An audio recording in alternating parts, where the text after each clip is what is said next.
You're watching the History Fella channel. In this video, we're looking at Queen Victoria. Queen Victoria was warm-hearted and lively. Victoria had a gift for drawing and painting. Educated by a governess at home, she was a natural diarist and kept a regular journal throughout her life. On William IV's death in 1837, she became Queen at the age of 18. Queen Victoria is associated with Britain's great age of industrial expansion, economic progress, and especially empire.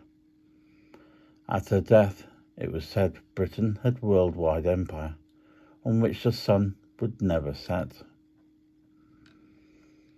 In the early part of her reign, she was influenced by two men, her first Prime Minister, Lord Melbourne, and then husband, Prince Albert, whom she married in 1840. Both men taught her much about how to be a ruler in a constitutional monarchy, in which the monarch had very few powers but could use much influence.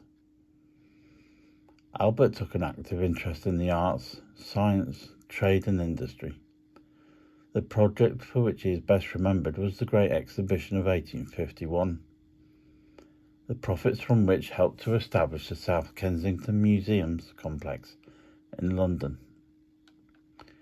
Her marriage to Prince Albert produced 9 children between 1840 and 1857. Most of her children married into other royal families of Europe. Edward VII, born 1841, married Alexandra, daughter of Christian IX of Denmark. Alfred, Duke of Edinburgh and of Saxe-Coburg and Gotha, was born 1844 and married Marie of Russia. Arthur, Duke of Connaught, born in 1850, married Louise Margaret of Prussia. Leopold, Duke of Albany, born in 1853, would marry Helen of Waldeck-Pyrmont.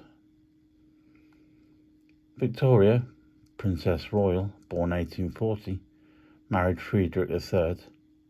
German Emperor Alice, born 1843, married Ludwig IV, Grand Duke of Hesse and by Rhine. Helena, born 1846, married Christian of Schleswig-Holstein, and Louise, born 1848, married John Campbell, 9th Duke of Argyll, and Beatrice, born 1857, married Henry of Battenberg. Victoria bought Osborne House, later presented to the nation by Edward VII, on the Isle of Wight as a family home in 1845, and Albert bought Balmoral in 1852. Victoria was deeply attached to her husband, and she sank into a depression after he died aged 42 in 1861. She had lost a devoted husband and her principal trusted adviser in affairs of state. For the rest of her reign, she wore black. Until the late 1860s, she rarely appeared in public. Although she never neglected her official correspondence and continued to give audiences to her ministers and official visitors, she was reluctant to resume her full public life. She was persuaded to open Parliament in person in 1866, but she was moved widely and criticised for living in seclusion, and quite a strong Republican movement had developed. 7 attempts were made on Victoria's life between 1840 and 1882. Her courageous attitude towards these attacks greatly strengthened her popularity. With time, the private urgings of her family and the flattering attention of Benjamin Disraeli, who was Prime Minister in 1868 and from 1874 to 1880, the Queen gradually resumed her public duties. In foreign policy, the Queen's influence during the middle years of her reign was generally used to support peace and reconciliation. In 1864, Victoria pressed her ministers not to intervene in the Prussia-Denmark War, and her letter to the German Emperor, whose son had married her daughter in 1875, helped to avert a second Franco-German war. On the Eastern Question in the 1870s, the issue of Britain's policy towards the declining Turkish Empire in Europe, Victoria, unlike Gladstone, believes that Britain, while pressing for necessary reforms, ought to uphold Turkish hegemony as a bulwark of stability against Russia and maintain bipartisanship at a time when Britain could be involved in a war. Victoria's popularity grew with increasing imperial sentiment from the 1870s onwards. After the Indian Mutiny of 1857, the government of India was transferred from the East India Company to the Crown, with the position of Governor-General upgraded to Viceroy, and in 1877 Victoria became Empress of India under the Royal Titles Act passed by Disraeli's government. During Victoria's long reign, direct political power moved away from the sovereign. A series of acts broadened the social and economic base of the electorate. These acts included the Second Reform Act of 1867, the introduction of the secret ballot in 1872, which made it impossible to pressurise voters for bribery or intimidation, and the Representation of the People's Act of 1884, in which all householders and lodgers in accommodation worth at least £10 a year and occupiers of land worth £10 a year were entitled to a vote. Despite this decline in the sovereign's power, Victoria showed that a monarch who had a high level of prestige, who was prepared to master the details of political life, could exert an important influence. This was demonstrated by her mediation between the Commons and the Lords during the acrimonious passing of the Irish Church Disestablishment Act of 1869 and the 1884 Reform Act. It was during Victoria's reign that the modern idea of the constitutional monarch, whose role was to remain above party politicals.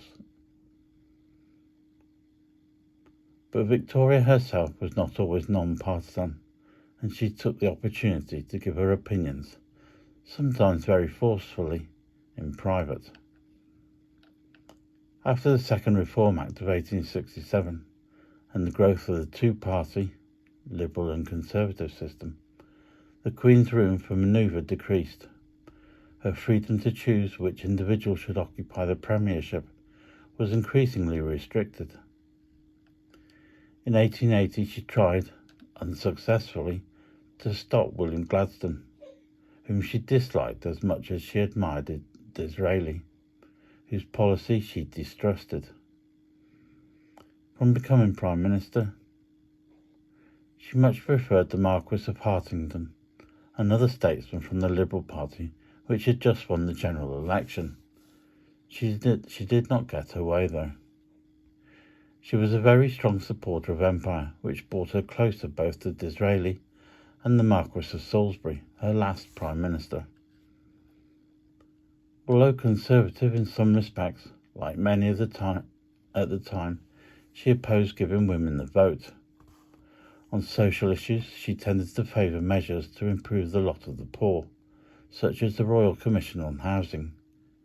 She also supported many charities involved in education, hospitals and other areas.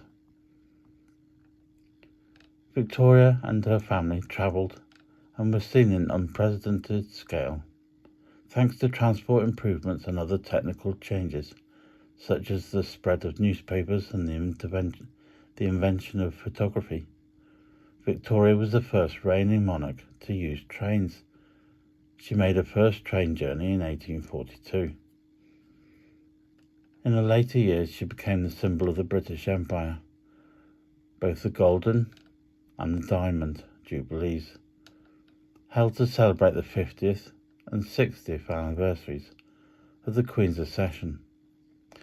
These were marked with great displays in public ceremonies. On both occasions, colonial conferences attended by the prime ministers of the self-governing colonies were held. Despite her advanced age, Victoria continued her duties to the end, including an official visit to Dublin in 1900, and the Boer War in South Africa overshadowed the end of her reign, as the Crimean War nearly half a century earlier. Victoria reviewed her troops and visited hospitals. She remained undaunted by British reverses during the campaign. We are not interested in the possibilities of defeat. They do not exist. Victoria died at Osborne House on the Isle of Wight on the 22nd of January 1901. After a reign which lasted almost 64 years, then the longest in British history, her son, Edward VIII, succeeded her. She was buried at Windsor beside Prince Albert in the Frogmore Royal Mausoleum, which she had built for the final resting place. Above the mausoleum door were the inscribed Victoria's words, "Farewell, best beloved. Here at last I shall rest with thee. With thee in Christ I shall rise again."